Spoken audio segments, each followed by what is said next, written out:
Hello to all and welcome to the Ear-Wicker podcast. Follow along with our host, Vince Corkery, as he discusses a broad range of musical topics with interviews of top players, club owners, producers, and engineers that make it all happen. Your virtual backstage pass. Remember to like and subscribe to this podcast, and of course, it's free. You knock me out. Yeah, you knock me out. Well, you make me shout.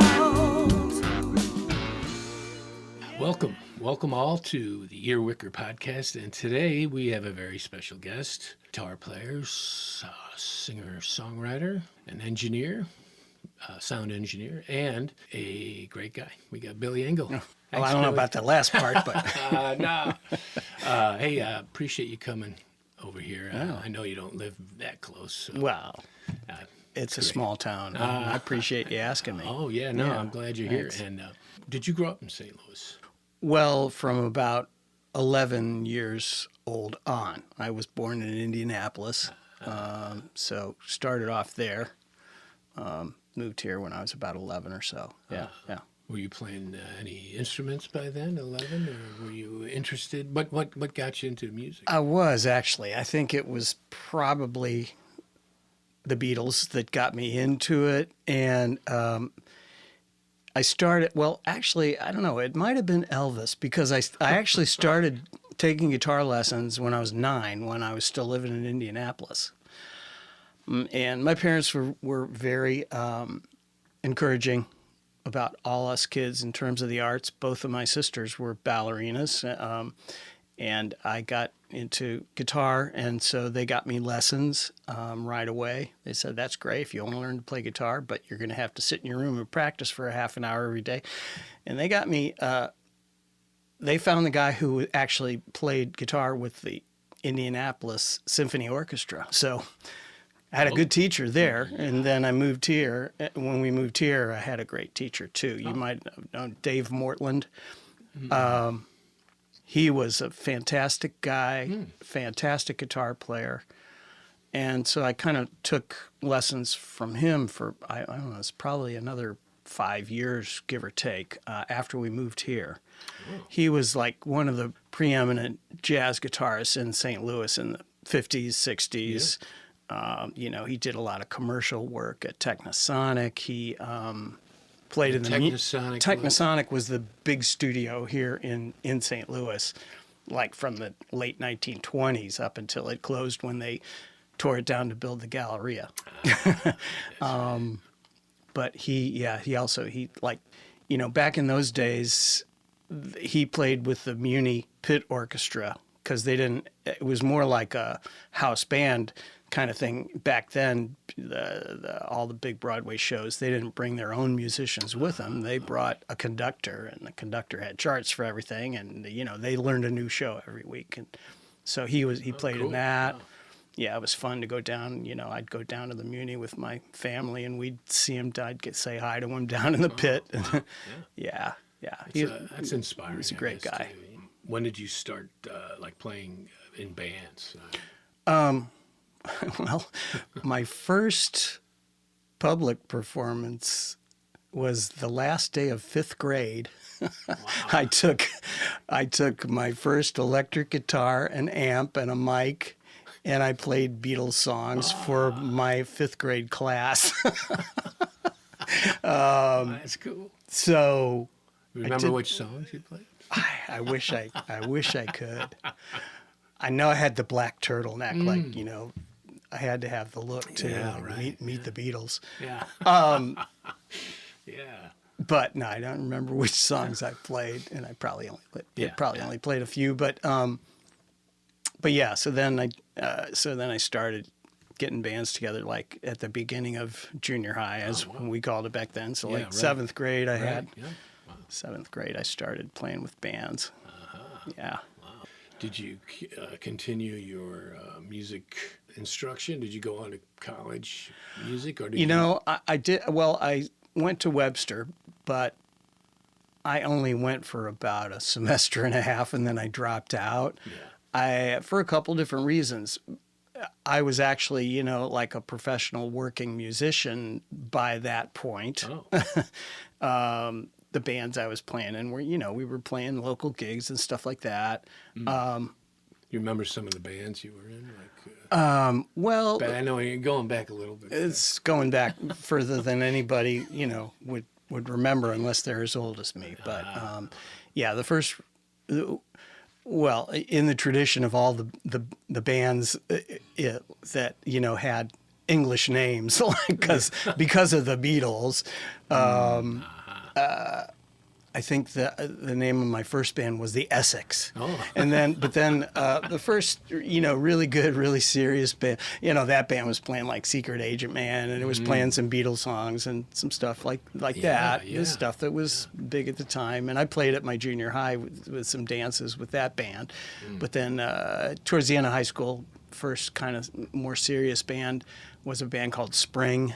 And it was a really good band. It was 6 people. So we had a female vocalist and 3 guitars, really, and bass and drums. And we were doing stuff like Buffalo Springfield and Poco, and but also like Yes and Mamas and the Papas. So we were kind of all over the map. Because we had good vocals, so we did a lot of vocal. Do you remember some stuff of some of the venues you were? The Rainy Days Club. Oh yeah, right, yeah. And mainly we played in terms of clubs. We were still underage, so we didn't play too many clubs or bars. We played Rainy Days. We played what was the place over in Collinsville? I'm trying to remember the name of that, and it's escaping me at the moment. Not the Greener, no. We played it. No, I played at the Granary, but that was later on. But we mainly kind of played high school dances. Oh, wow, okay. We did a lot of those out in West County. We were all from West County, so we did a lot of those. Nice. You're a sound engineer, and you have a home studio, and it's called Ears. Yeah. And what is the acronym? Oh, it's really clever. Okay. It's Engel Audio and Recording Studios. Well, that makes sense. Yeah. But I borrowed, at one point there was a quote from George Martin. It was, "All you need is ears." So, yeah. Well, George is the man. He knew what he was talking about. So when did you start doing? You did it professionally Recording as an engineer. Well, I built my first studio. It wasn't for me. I was teaching guitar in Creve Coeur at a music store called Don Fetty Music. Oh. And Don was a great guy, and he was a jazz keyboardist. And he would have jam sessions over at his house.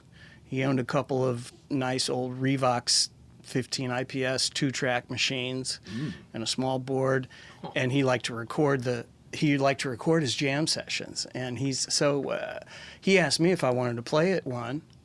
And I said, well, yeah, sure, I'd love to, but I'd also love to record it for you. So he let me handle the recording of it. I'd already been into, I was kind of a techno nerd in all the bands I was in. So I had already bought an early TIAC 4-track recorder, and I'd been playing around with that, recording the band. Right. So I kind of built a studio for him to begin with. Wow. Yeah. And recorded a few people there, like the Sheiks. Before they were the Sheiks, they were the Spoon River Band. Oh, wow. Yeah, they recorded there, and a couple other people. Wow. Yeah. Oh, that's cool. And then I didn't build my own first studio of my own in my home until I don't know. I guess it was late 70s. Oh. Yeah. Really? I didn't know. That goes back. I didn't realize that you started that in the 70s. Yeah. Wow. Yeah. That's cool. Mm-hmm. And you're still doing it, right? You're still recording, and I know you're still playing in a few bands today, right? Yeah. What are those bands? Well, I have my own little trio with a couple of great guys, David Toretta on bass, and Mark Rogers on drums. Right. Or when Mark can't make it, a guy named Dennis Stringfield plays drums, who's another great player. All right. Yeah, we play kind of funky roots rock, older R&B and stuff like that. Yeah. What's the name of that band? Well, I think we're going to start calling it the Trio C'est La Vie. Oh, all right. Now you have another band, The Deal, right? Yeah, The Deal is a really fun kind of a dead jam band. Not kind of, it is a dead jam band, but I say that's kind a of. good band. No, that's a good band. I say kind of because I like to try to do interesting kind of mashups of, like we'll do a Grateful Dead song into a Beatles song, or a Grateful Dead song into Wild Horses by the Rolling Stones. Okay. We do some stuff that I've also done on and off, like with my trio, like Neville Brothers, and Nice. we do some of the stuff that the Dead covered that they didn't write, like a couple Dylan songs and that kind of thing. Oh, wow. So yeah, I think it's a lot of fun to try to mash up, Yeah. combine two tunes together. Like there's a Grateful Dead song that I've loved for a long time called Eyes of the World. It's from Wake of the Flood. Oh. And we do that into What's Going On by Marvin Gaye. Oh, wow. That's interesting. So yeah, stuff like that. Oh, okay. Yeah. And where do you play? We play at the beer garden in Bevo, Das Bevo Das at Bevo. Bevo Mill. We're actually playing this Thursday night at the Atomic Cowboy Lounge. Oh, nice. Yeah. From 5:30 to 8. Oh, This great. Thursday, Yeah. That's July 31st. Yeah. Yeah, Are you yeah. inside or outside? We're inside. Okay. Yeah, we're playing in the. From what I understand, I haven't actually been down there since they reopened it, but okay. there's a couple different performance areas there, and we're just playing in I think it's the smallest one. It's they call it the lounge. Oh, okay. So but it's indoors. Oh, great. Yeah. Yeah, Well, the weather's supposed to break. supposed to break, Yeah, but so- yeah, At least you'll be. yeah, we'll be inside Yeah, regardless. Yeah. Oh, great. And do you have any CDs or recordings? Personally, or of these bands? Both, yeah. Oh, both. Yeah. Well, I have a couple CDs of my own stuff that I've put out. The Deal does a couple of those the tunes from my more recent CD, Oh, okay. and so does my trio. The Deal doesn't have, any stuff that we've actually recorded to do like an album's Yeah. worth of CD kind of stuff. We have some cool videos on YouTube that Oh, that we recorded when we first got together using my studio, but we actually recorded it outside on my back patio. Oh, wow. And How do you get to that YouTube? Do you just type your name in? or- yeah, if you search The Deal, actually the pair I just mentioned to you, The Deal, Eyes of the World / What's Going On, Oh, okay. you can find that one. Great. Another one we did out there on the patio live. It's a Jerry Garcia song that we're actually kind of named after. There's a song called The Deal, or it's just called Deal. And we did that into Get Back by the Beatles. All right. So if you search The Deal, Get Back, Yeah. you can find that one. Yeah. I wonder if you search The Deal, maybe it'll come up. Yeah, it might. Yeah, it might. Yeah. No, 'cause I'm interested. I'm going to check that out. So, yeah, I saw Yeah. you guys, maybe it's been a little while, last year maybe, but sound great. Great band. Thanks. you know. Well, that kind of came about because I played with Jake's Leg, kind of the preeminent and Jake St. yeah, Louis yes. Grateful Dead tribute band in the late 80s. And I don't know if you know Azad Bogosian. I know who he is. Yeah, he's a really fine painter. He's got an exhibit up right now at the Duane Reade Gallery in the Central West End, so go check it out. All right. But he's also, I've known him since high school, back since the day of that band Spring that I mentioned. And so and he and I played with Jake's Leg together in the late 80s. After he left, he kind of started this offshoot band called Kerosene Willie, and but then right before the pandemic hit, he got in touch with me and said he wanted to put another band like that together. And including Dave Casper, who's the lead guitar player with Jake's Leg. And so Dave and I go back that far too, back to when I played with, and when I and Ozod played with Jake's Leg. And he's a great guy and fantastic guitar player. And it's really been fun to play with him again because he and I, back when I started playing with the Leg, he and I kind of developed this thing where, like on some songs, we might solo individually, but then we might solo together at the same time and just see what comes out. And it usually comes out pretty good. We have this very simpatico copacetic thing where we can play around one another. We're both doing solo lines, but they're complementing one another. So that adds this whole other fun dimension to the band, both from a playing perspective and a listening perspective. Yeah. So No, you always have great musicians in that band. I remember, I know Phil Gomez. Well, Bass, another great player. You know. Mm-hmm. But yeah, man, we'll keep a lookout for the deal at Bevo and the Atomic Cowboy Thursday. Lounge. That's this Thursday. Yeah, from great. Kind of early, 5:30 to 8. Oh, that's perfect time, really. Yeah. Well, let me ask you this: do you have Sure. a worst gig?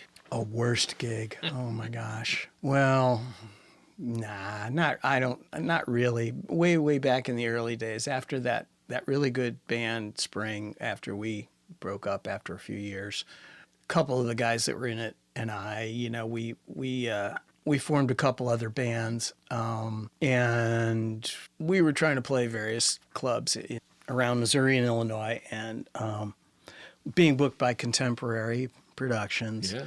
But we really weren't doing what you'd call top 40 material, because I'd never really wanted to do top 40 material. So we got booked for a couple like proms in very small towns in Illinois, and it just didn't work. What we were playing wasn't really what people wanted to hear. Well, conversely, do you have any favorite gigs? There's probably a lot of those. Oh boy, wow, yeah. Let me think about that. I know there's a lot of gigs in there, man. Yeah, there are. And you might have to edit out a little silence here while I think about it. No, that's fine. Yeah, think away. Yeah. I mean, yeah, we played a lot of nice opening act gigs. A couple of the band, not that band Spring, but later on, the band I was in called Aero Memphis, which you might have heard of. That, sure, yeah. And we played down at the St. Louis. What was it called? For what it's called now, just like the St. Louis Fair. We did some. Yeah. That was the big. Was that the July 4th? Yeah, the big July 4th thing. We played down there a lot. Some of the other bands I was in that I haven't mentioned yet, I spent a year in L.A. playing with a band called Evening Stage, and that band got really close to making it, but did not. And then about 10 years later, I played with a band in San Francisco for about a year. Oh, wow. And that was, creatively and in terms of the songwriting and the musicianship, that might have been, if I had to say, a best band, but not really, because, Aero Memphis, for example, all great players. The people I play with now, all great players. Right. But the thing about this band in San Francisco, I got asked to join them from the guitar player who I had played with 10 years earlier in L.A. Oh. He was now living in San Francisco and playing with this band. And the leader of the band was a woman named Bonnie Hayes. And she is an incredibly talented singer, songwriter, keyboard player. She wrote several hits for Bonnie Raitt after this band that I'm talking about, which was called Bonnie Hayes and the Wild Combo. Oh, okay. After that band broke up, she toured with Billy Idol, and she toured with the Bangles, a couple other bands, really big bands. She toured with as a musician, but again, like I said, she also wrote Have a Heart, which was in a movie that Bonnie Raitt recorded. Have a Heart, Working on a Love Letter. Oh, really? Yeah, oh, yeah. Wow. She wrote those tunes. She wrote a lot of tunes for a lot of people.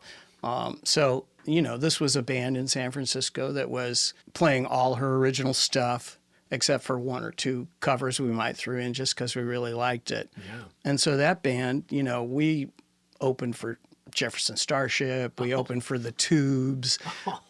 And I guess this is one of my more memorable gigs, just because it was the last gig I played with her before I moved back from San Francisco was at Bill Graham's club in San Francisco. It's called Wolfgang's. And we found out that Todd Rundgren was in the audience. And as it happened, we had worked out Open My Eyes as a cover song. So that was like our encore. We finished with Open My Eyes, playing it for Todd Rundgren. Did you know he was in the... We knew he was in the audience, yeah.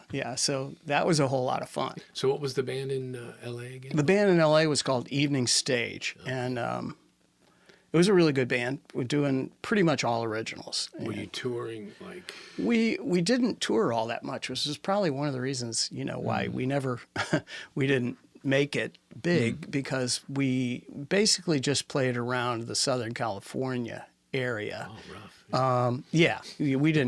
We never went on the road and, lived out of a van in suitcases for weeks. But it was a really good band in terms of the songwriting.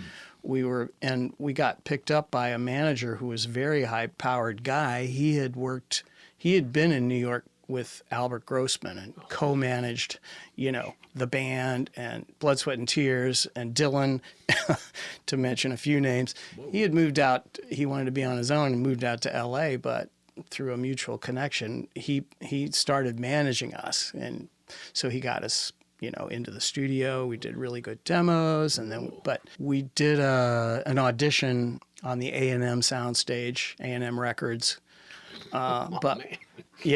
But unfortunately, we kind of blew that audition. We broke a string, and some other stuff happened, so that audition did not go well. So we didn't, ended up not getting a deal with A&M. Oh, wow. But way the old cookie crumbles. That's right. Well, that's cool. A lot of people don't have those experiences, musically speaking. I mean, that's a big deal. So that's cool. Yeah. Do you have any of those recordings? I have a couple things back from Evening Stage, and then 10 years later, with Bonnie Hayes, we did an EP. Oh, which actually we did with my studio. I moved my studio stuff out there, and we recorded it with my equipment, but then we mixed it at the record plant in Sausalito. And you got the we did an EP. Yeah, that's out on vinyl. Oh. That's awesome, though. Yeah. Wow. Yeah. You're still running your studio today, right? Yeah. I have a couple. It's not super active like it was back when the Orbits recorded there. Yeah, right. Great record. Great sound. Thanks.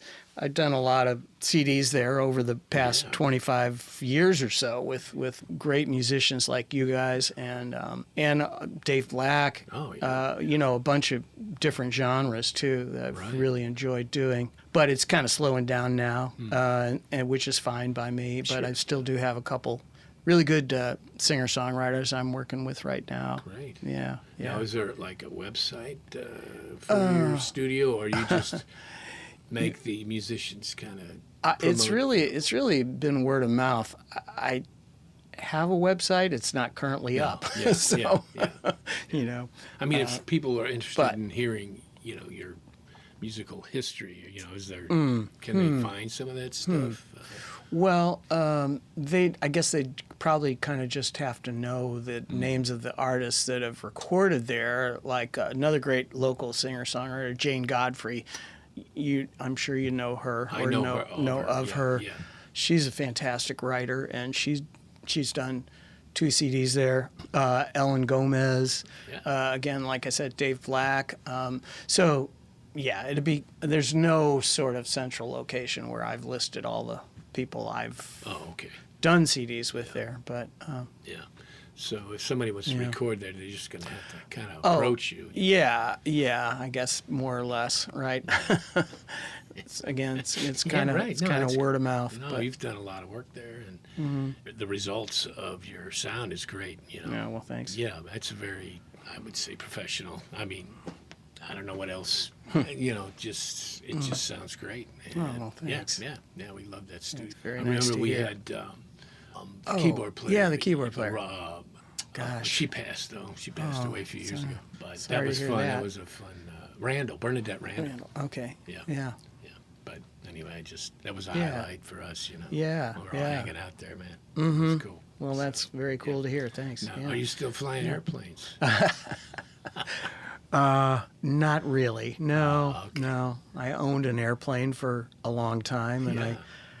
I had a whole lot of fun with it. I flew it all over the country. Flew it out to Mount Rushmore, and I flew it to L.A. and back once, with stops in like Santa Fe and the Grand Canyon, and Vegas. Oh wow. I had a wonderful grandmother who lived in Vegas because she liked to play poker. Oh.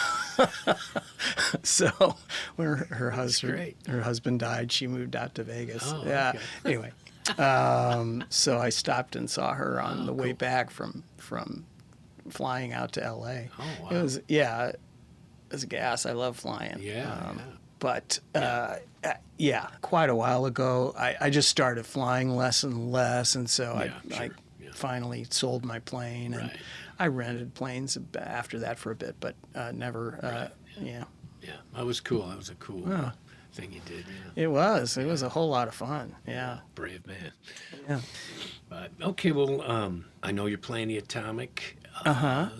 This Thursday. This Thursday, Is it July still- 31st. Oh, the last day of Yeah, July. last right? day of So- July. Mm-hmm. Okay, at 5:30. 5:30 Okay. in the Atomic Lounge. All Yeah. right, great. Well, Billy, appreciate you coming over, man. Oh, and it's been a lot of fun. spending Thanks. time over here with us. Yeah, That's great. Yeah, well, And- I'd love to see your studio too. And oh, wow. by the way, I've heard some stuff that has come out of this studio that sounds great too. The stuff you've been kind. working with Dan Oh, yeah, Dan yeah, Chopin. Yeah. Yeah. Yeah.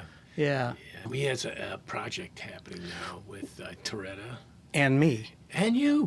I forgot to mention that, but I'm glad I brought up Yeah, your I'm studio glad, yeah. because that's the other band I'm working with right now is And it's all original, right? it's all original stuff. Yeah, because we have three pretty good writers, Yeah, Dan and David and myself, I see. and Rusty Parker is playing drums. Oh, yeah, great, yeah, yeah. and so that's been a whole lot of fun. We've been Are there any places in the future you're going to be? we're trying to figure that out, and we haven't. We still need a month or two of Sure, yeah. rehearsal Yeah. to make it presentable. But Well, we have to let us know about that, man. Because Yeah. That's going to be a big night. I will mention quickly there's another studio. I've been helping another guy with consulting on equipment and acoustics and general studio stuff, and that studio is going to be called Studio 58, and it's out on Old Chesterfield Road. Ooh. And it's going to be a really nice spot to hang out, jam, rehearse, record.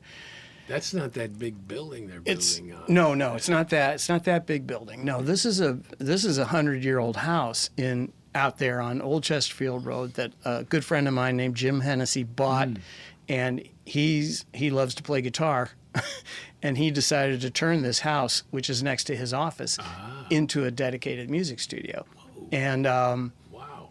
and I'm thinking that might be our band, which Dan came up with the moniker of the Affectations. That might be we might do kind of like a house concert there. Oh, cool. Because the studio space is really nice size. He gutted this whole house, and the second floor is gone, so tall ceiling. Whoa. And it's a room that could certainly fit 30 or 40 people in it as an audience. Yes, Plus, so yeah, I think we might maybe we'll. That sounds great. Yeah. Yeah, it's going to be a really nice spot. So yeah. If I don't get invited, I'm going to crash it. Whoa, you definitely. No, that sounds You will really be good. invited. Oh, okay. Well, thank you again, Billy, for coming Yeah, over man. and spending time here. And Yeah, this is a lot of fun. Yeah, we will look forward to your Atomic gig. Yeah, Atomic with the Cowboy. deal. It's called I think it's called the Atomic Cowboy Lounge. That's it. Yeah. Cowboy Sorry. Lounge. it's Yeah. Atomic Cowboy. Yeah. All right, cool. And we'll see you at the next gig. All right.